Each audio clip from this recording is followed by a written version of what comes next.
1980 غيقوم عالم النفس العصبي بنجامين ليبيت بواحد التجربة على بعض المتطوعين اللي وضع لهم أجهزة لقياس النشاط الدماغي على الرؤوس ديالهم، وطلب منهم باش يحركوا اليد ديالهم فاش يعطيهم إشارة عن طريق واحد الضوء. وهنا غتكون نتائج صادمة، حيت غيكتشف هذا العالم ان هاد المتطوعين قبل ما يقوموا بتحريك اليد ديالهم وقع واحد النشاط دماغي سبق الوعي ديالهم وسبق لحظة القرار باش يحركوا اليد ديالهم. هاد النتائج خلات العلماء يطرحوا من جديد الإشكالية القديمة الجديدة، وهي إشكالية الحرية والإرادة الإنسانية. واش الإنسان فعلا عنده إرادة حرة، ولا هو مجرد خاضع لحتميات سيكولوجية وبيولوجية واجتماعية وغيرها؟ في علم النفس الإنسان هو كائن خاضع لحتميات سيكولوجية ودوافع غريزية، وخصوصا الجانب اللاواعي اللي كيتحكم في اغلب السلوكات ديالنا كيف ما كيقول سيغموند فرويد. وهذا الشيء كيرجع الاصل ديالو للقمع والكبت اللي كيقوم به الانا الاعلى. هذا الانا الاعلى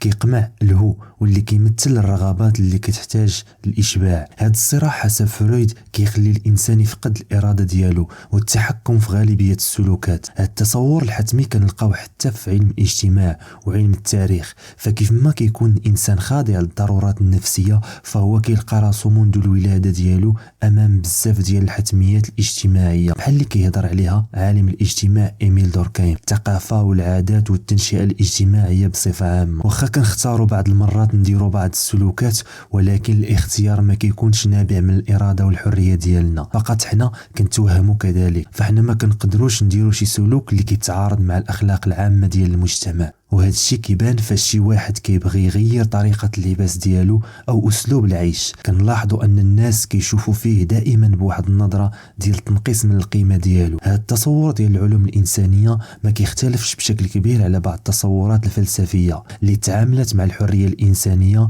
والاراده من المنظور الحتمي، خصوصا الفيلسوف سبينوزا اللي كان دائما كيعتبر الحريه الانسانيه مجرد وهم، حيث الانسان هو مجرد جزء من مكونات الكون خاضع لمبدأ العلية والسببية، حيث كل شيء في الكون خاضع لسببية محكمة وفي نظام مغلق، والإنسان كيعتقد أنه حر حيث هو جاهل بالأسباب الحقيقية اللي كتخليه يقوم بالأفعال ديالو. هذا التصور ديال سبينوزا غيلقى التدعيم ديالو عند الفيلسوف الألماني شوبنهاور اللي عرض في الكتاب ديالو العالم كتمثل وإرادة الأفكار الأساسية حول هذا الموضوع، وأكد باللي التمثل ديال الإنسان حول الذات ديالو والعالم من حوله كيختلف على الحقيقة ديالو اللي كتحكم فيها الإرادة. والإرادة عند شوبنهاور ما كتعنيش الحرية والاختيار، بل العكس تماما، هي واحد القوة كتسري في الكون والكائنات الحية وكتدفعهم للاستمرار في الحياة، وكتظهر للإنسان في أشكال مختلفة بحال الرغبات والزواج والحب